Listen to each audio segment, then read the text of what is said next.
행복한 사람에 대해서 우리가 말씀을 나누고 있습니다. 하나님께서 행복한 사람은 어떤 사람인가라는 정의를 내려주시고 난 이후에 이제 행복한 사람들의 특징들, 그런 삶에 대하여 우리에게 말씀하시면서 행복한 사람에게 있는 고난에 대한 말씀을 나누었죠. 행복한 사람에게도 고난이 있습니다. 그리고 또 행복한 사람들이 처해 있는 어두운 현실도 나누었습니다. 어떤 현실이었습니까? 하나님이 계시지 않는 듯한, 믿는 우리에게도 혹은 믿지 않고 살아가는 인생들에게도 하나님이 역사하지 않는 듯한 그런 하나님의 부재가 느껴지는 그런 현실. 그런데 그런 상황 속에서 선이라는 것은 결국 새 포도주, 곡식과 새 포도주와 같은 나를 풍성하게 하는 것, 그러니까 경제적인 것들을 추구하며 물질의 풍요를 추구하면서 그것이 내 선이고, 그리고 그것을 줄 신이 참신이라고 말하는 그런 어두운 현실 속에 살아가는 것이 행복한 사람이다라고 말씀을 나누었습니다. 오늘 본문은 심지어 이제 행복한 사람에게 있는 또 다른 요소를 보여주고 있는데, 그것은 바로 행복한 사람에게 있는 원수에 대한 말씀입니다. 우리 8절 말씀 한번 읽어볼까요? 8절 읽습니다. 시작. 여호와여, 나의 원수들로 말미암아 주의 의로 나를 인도하시고 주의 길을 내 목전에 곧게 하소서. 고난도 있습니다. 어두운 현실도 함께 경험하고 있습니다. 거기다가 심지어 행복한 사람이지만 원수가 있다, 이렇게 말씀하고 있습니다. 자, 그러면 우리가 먼저 이제 이런 원수를 대하는 행복한 사람으로서의 어떤 그런 삶을 살펴보기 전에 원수에 대해서 우리가 정의를 내려볼 필요가 있습니다.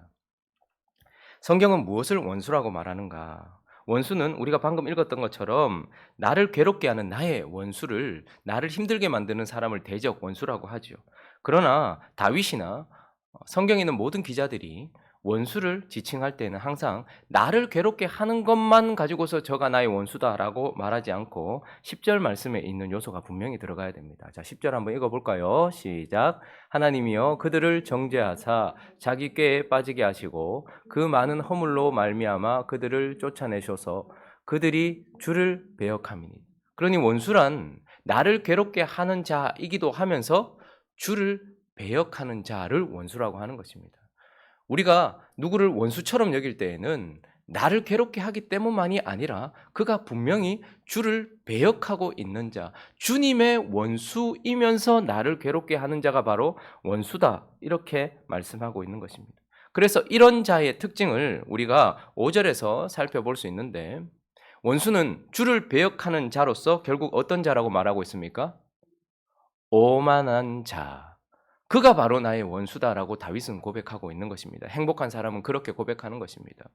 주를 배역함으로 오만한 자. 자, 오만한 자는 어떤 사람들을 말하는 것입니까? 쉽게 교만하다 이렇게 말하는데, 이 오만하다는 뜻은 스스로 빛나다, 이런 뜻을 가지고 있습니다. 그러니까 스스로 빛나는 자. 그러니 이런 오만한 자는 세상에 가득합니다. 그래서 오만한 자의 특징은 하나님과 관계없어요. 하나님을 무시하면, 세상에 있는 무신론자들처럼 마치 신이 없는 듯 혹은 자신이 신인 듯 살아가는, 그렇게 해서 하나님과 관련 없이 악을 행하는 자들, 혹은 하나님과 관련 없이 선을 행하는 자들, 이런 자들이 오만한 자라고 말하는 것입니다. 하나님과 어떤 연결고리가 있는가, 하나님을 위에 모셔두고 있는가와 관련이 있단 말입니다. 스스로를 높이는 자도 오만한 자들이지만 이것의 정말 특징은 무엇이냐면 하나님과 관련이 없이 악도 행하고 하나님과 관련 없이 선도 행합니다. 그래서 세상에는 이런 오만한 자들이 차고 넘치죠. 그러나 세상에만 있는 것이 아니라 교회 안에도 오만한 자들이 차고 넘칩니다. 예수 그리스도와 관련 없이 악을 행하는 자, 매주 말씀을 듣고 매주 하나님의 진리를 보고 매주 헌금을 하면서도 하나님과 관련 없이, 남들에게 꼭 피해를 주지 않는다 할지라도 주의 말씀을 벗어나서 악을 행하고 있는 자들, 그런 자들은 교회 안에 있는 오만한 자들이고, 예수 그리스도의 십자가와 그분의 공로와 상관없이 나의 의지로 선을 행하고 있는 자, 나 스스로 선을 행하고 있는 자, 이들도 교회 안에 넘치는 오만한 자들이죠. 이런 자들이 바리새인들과 서기관들과 같은 자들입니다. 이런 자들은 예수 그리스도의 공로와 십자가와 상관없이 자기 의를 쌓고 있는 자들이죠. 그러니 주를 배역하는 나의 원수는 주님께 배역하면서 오만한 자들이다, 이렇게 표현을 하고 있습니다. 그리고 5절 끝에 다시 한번 보실까요? 그들은 오만한 자들일 뿐만 아니라 주는 모든 어떤 자요? 행악자, 오만한 자들, 그들의 내면, 사실 오만한 것은 눈에 잘 보이지 않을 수 있습니다. 세상에 넘쳐나고 있는 하나님과 상관없이 악을 행하고 하나님과 상관없이 선을 행하는 자들이나 교회 안에 넘쳐나는 하나님과 상관없이 악을 행하고 하나님과 상관없이 선을 행하고 있는 바리새인들 같은 사람들은, 오만한 자들은 잘 눈에 띄지 않아요. 그러나 하나님은 내적인 증거도 우리에게 분명히 요구하시지만 그들은 또한 보이도록 행악을 하는 자들이다, 악을 행하는 자들이다, 이렇게 말씀하고 있습니다. 6절은 구체적으로 그 행악을 이렇게 표현해주고 있네요. 읽어보겠습니다. 시작. 거짓말하는 자들은 멸망시키리이다. 여호와께서는 피 흘리기를 즐기는 자와 속이는 자를 싫어하신. 자, 행악이라는 것에 크게 두 가지 특징을 말하고 있습니다. 첫 번째는 피 흘리는 것, 두 번째는 거짓말시키고 속이는 것, 이것이라고 말하고 있습니다. 그러니 행악하는 자들은 오만하면서 이웃을 향하여 피를 흘린다.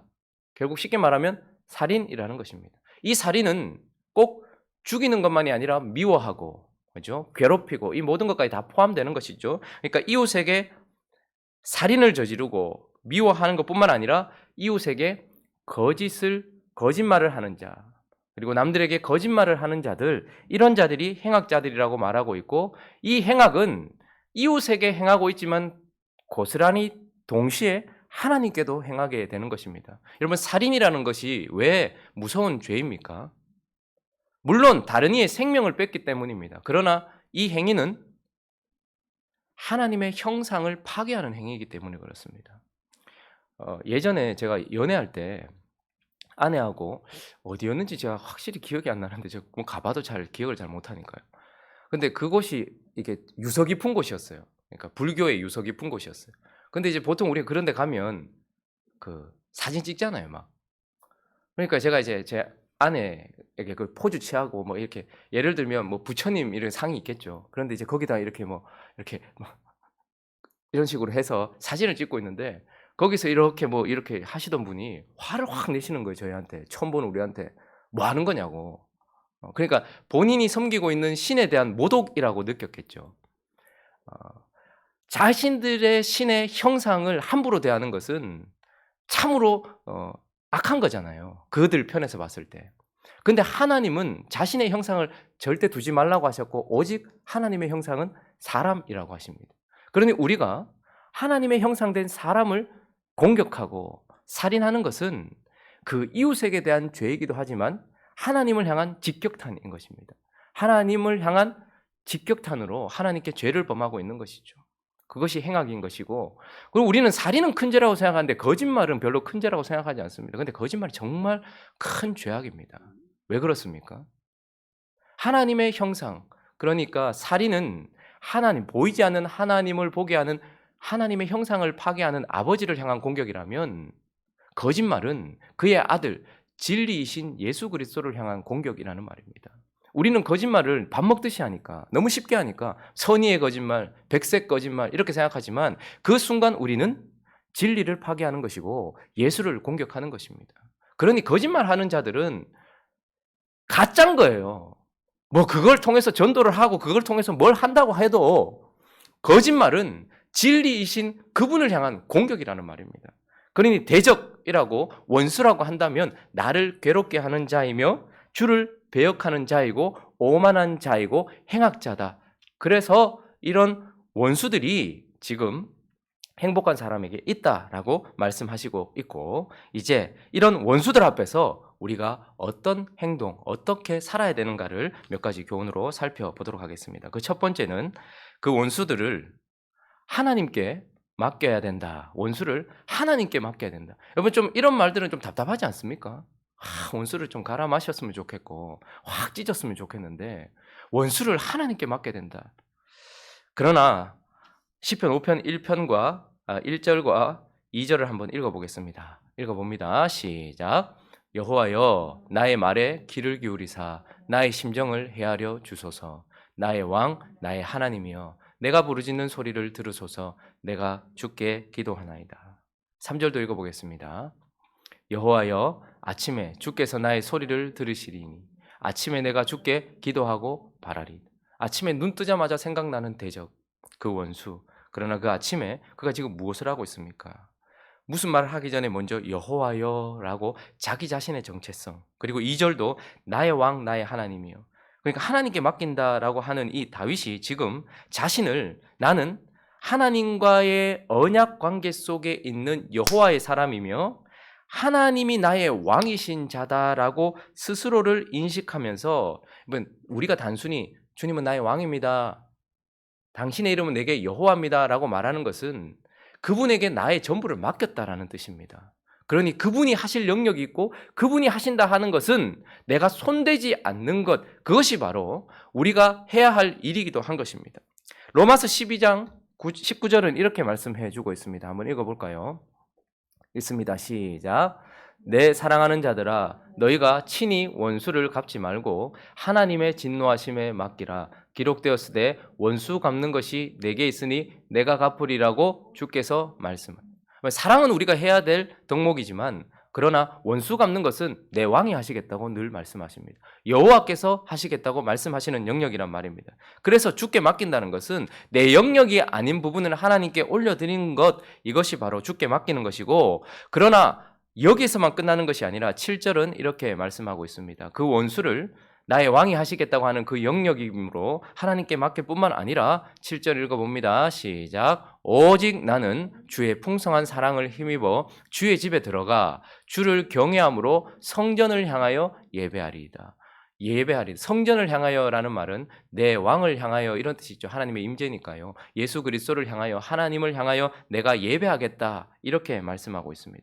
그러니 하나님께 맡긴다는 것은 하나님의 영역에 내가 손을 대지 않을 뿐만 아니라 하나님께서 그 영역 가운데서 내게 하라고 하시는 부분을 또 하는 것까지 나아가야 되는 거예요. 계속 읽어볼까요? 로마서 12장 20절도 읽어보겠습니다. 자, 하나님께 맡기라고 말씀하신 하나님께서 그 이후에 읽어봅니다. 시작. 내 원수가 줄이거든 먹이고 목마르거든 마시게 하라. 그리함으로 네가 숯불을 그 머리에 쌓아 놓으리라. 하나님은 원수를 내게 맡기라고만 말씀하시지 않고 그 원수에 대하여 우리가 해야 될 예배의 요소를 말씀하고 있는데, 원수가 줄이거든 어떻게 하라고요? 먹이는 것까지 우리가 나가는 것이 하나님께 맡기는 겁니다.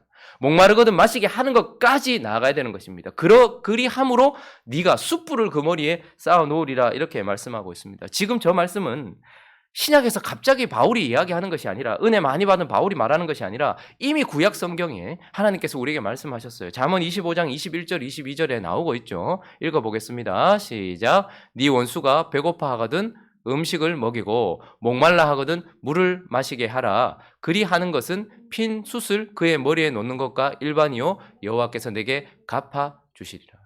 이렇게 해야 되는 것까지 하나님께 우리가 맡기는 것이라는 거예요. 핀 숯을 그의 머리에 올려놓는다. 이건 무슨 뜻일까요?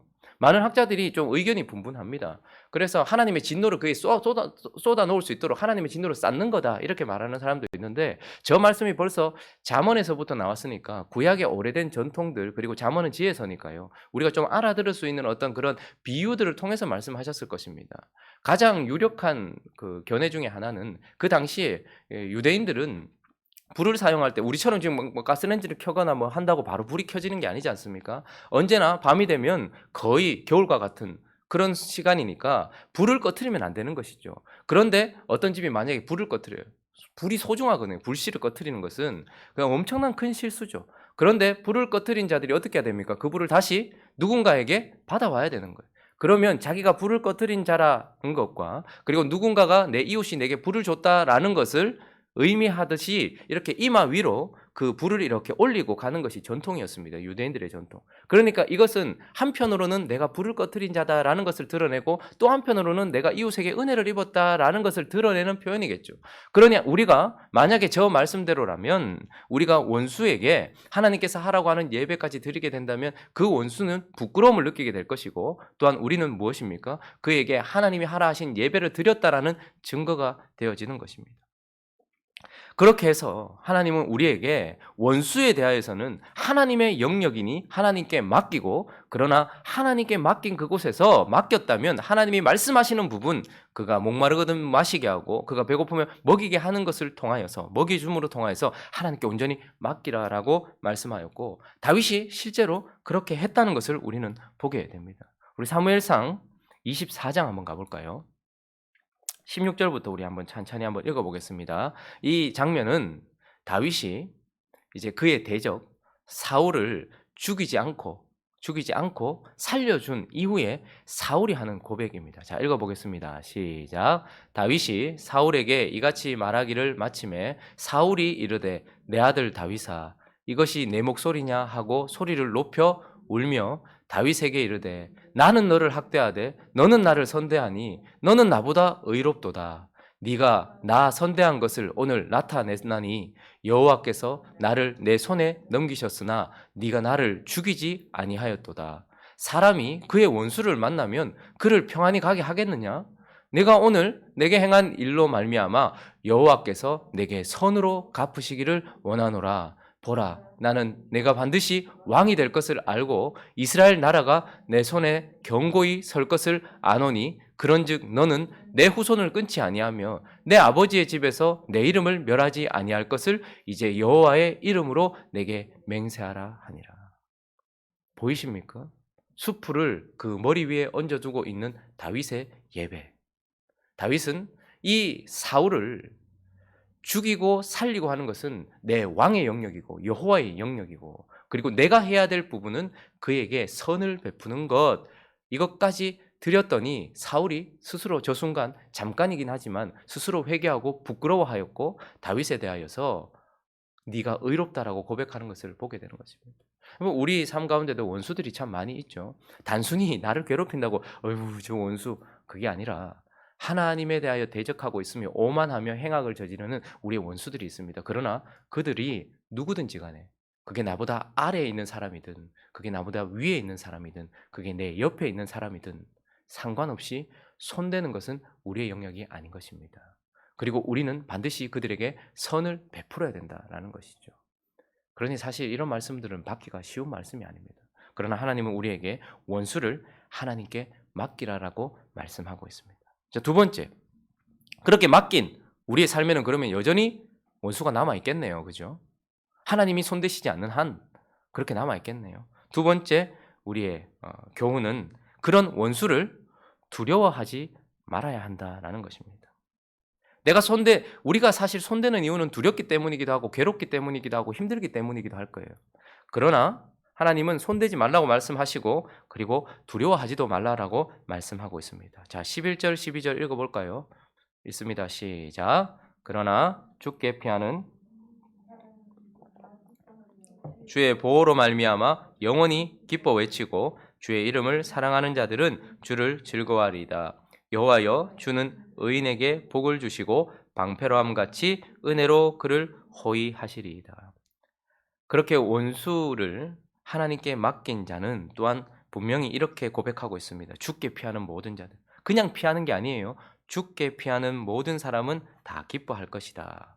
주의 이름을 사랑하는 자들은 즐거워할 것이다. 왜요? 여호와는 의인에게 복을 주시고 방패로함 같이 은혜로 그를 호위하시기 때문이다. 그러니 무슨 말입니까? 원수를 손대지 않는다 할지라도 그래서 그가 계속해서 나를 공격하고 나를 힘들게 할지라도 의인은 그들에 의하여 결코 멸망할 자들이 아니다. 그러므로 대적을 원수를 두려워하지 말아라 라고 우리에게 말씀해 주고 있습니다. 사울이 창을 아무리 던져도 다윗이 여호와께 피함으로 사울의 창은 다윗을 뚫을 수 없습니다. 압살롬이 아무리 많은 칼을 들고 다윗을 배려한다 할지라도 의인인 행복한 사람인 다윗을 결코 폐위시킬 수 없다라는 것을 기억하면서 그 원수는 나를 약하게 만들거나 그 원수는 나를 멸망시키는 것이 아니라 그 원수 때문에 내가 더 강하여지고 그 원수 때문에 하나님의 개입이 더 많아진다는 것을 기억하면서 원수를 두려워하지 말아라 라고 말씀하고 있습니다. 그리고 마지막 한 가지를 더 살펴볼까요? 이제 그 세 번째 우리가 살펴봐야 될 교훈은 원수를 하나님께 맡기고 그리고 원수를 두려워하지 않을 뿐만 아니라 원수를 내 삶에 두신 까닭을 이해하고 알아야 된다라는 것입니다. 왜 하나님은 그러면 이런 원수를 우리에게 두시는가? 8절은 좀 의외의 고백을 우리에게 가르쳐 주고 있습니다. 자, 8절 말씀 읽어보겠습니다. 시작. 여호와여 나의 원수들로 말미암아 주의 의로 나를 인도하시고 주의 길을 내 목전에 곱게 하소서. 말미암아까지 첫 줄을 빼버리고 둘째 줄부터 말씀하시면 이해가 가요. 주의 의로 나를 인도하시고 주의 길을 내 목전에 곱게 하십시오. 그런데 그 앞에 나의 원수들로 말미암아 주의 의로 나를 인도하시라는 거예요. 그러니 원수가 있으므로 주의 의로 나를 인도한다라는 말이고, 그 원수를 통하여 주의 길을 내 목전에서 곱게 한다라고 말씀하고 있는 것입니다. 그러니 우리는 좀 더 고차원적으로 하나님이 나를 괴롭게 만들고 하나님을 대적하는 오만하고 행악하는 자를 왜 여전히 내 삶 속에 혹은 이 땅에 두고 계시는가?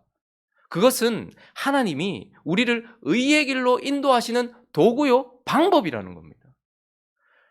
하나님께서 세우신 다윗이라는 왕에게 사울이라는 원수가 없었다면 다윗은 결국 또다시 사울의 길을 가는 왕이었을 것이요, 또다시 하나님과 상관없는 자가 되어서 의의 길이 아닌 인생의 길을 걸어갈 수밖에 없었을 것입니다. 그러나 하나님은 오랜 시간 다윗에게 원수인 사울을 허락하심으로 말미암아서 다윗이 강하여지고 다윗이 옳은 길을 갈 수 있도록, 다윗은 평생 무엇을 보았겠습니까?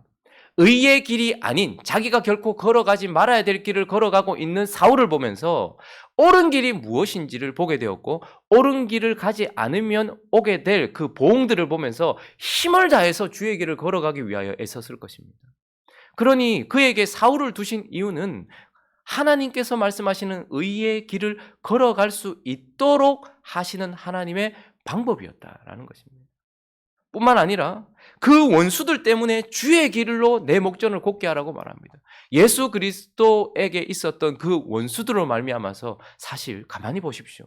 예수님이 예루살렘으로 올라가시고 예수님이 겟세마네에서 그것을 지나서 갈보리로 가셨던 이유는 제자들의 간절한 기도거나 제자들의 순종 때문이 아니었습니다. 천사들의 받들어줌 때문이 아니라 그분이 그 하나님의 길, 주의 십자가의 길을 걸어가셨던 이유는 원수들 때문이었어요. 사실은 빌라도가 그를 버렸고, 대제사장들과 서기관이 먼저 버렸죠. 자기의 신을 버렸고, 그리고 로마인이었던 그런 자들이 그곳에서 예수를 십자가에 못 박은 것이죠. 그러니까 가만히 보시면 다윗이나 예수의 삶 속에 있었던 원수들로 말미암아서 다윗은 의의 왕이 되었고, 예수는 주의 길을 걸어간, 곱게 걸어가신 왕이 되었던 것입니다. 우리 인생에 왜 원수가 있을까요? 힘들고 어려운 말씀이긴 하지만, 그러나 그들 때문에 우리는 의를 배우게 됩니다. 그리고 그 배운 의대로 살아가기 위하여 애쓰게 되는 것이죠. 그리고 어느 순간 그 원수들 때문에 하나님이 기뻐하시는 길에 우리가 서 있다는 것을 보게 돼요. 도망가다 보니까 여기 와 있고, 살라고 하다 보니까 벌써 여기 와 있는, 그냥 나 자신을 맡기고 보니까 주의 뜻 위에 서 있는 우리를 보게 되는 것입니다. 그러므로 오늘 이 아침에 행복한 사람이라고 정의를 내릴 때는 참 좋았는데, 그런데 참 행복한 사람들의 삶 속에 나타나는 여러 가지 것들을 보면 사실 쉬운 것은 아닙니다.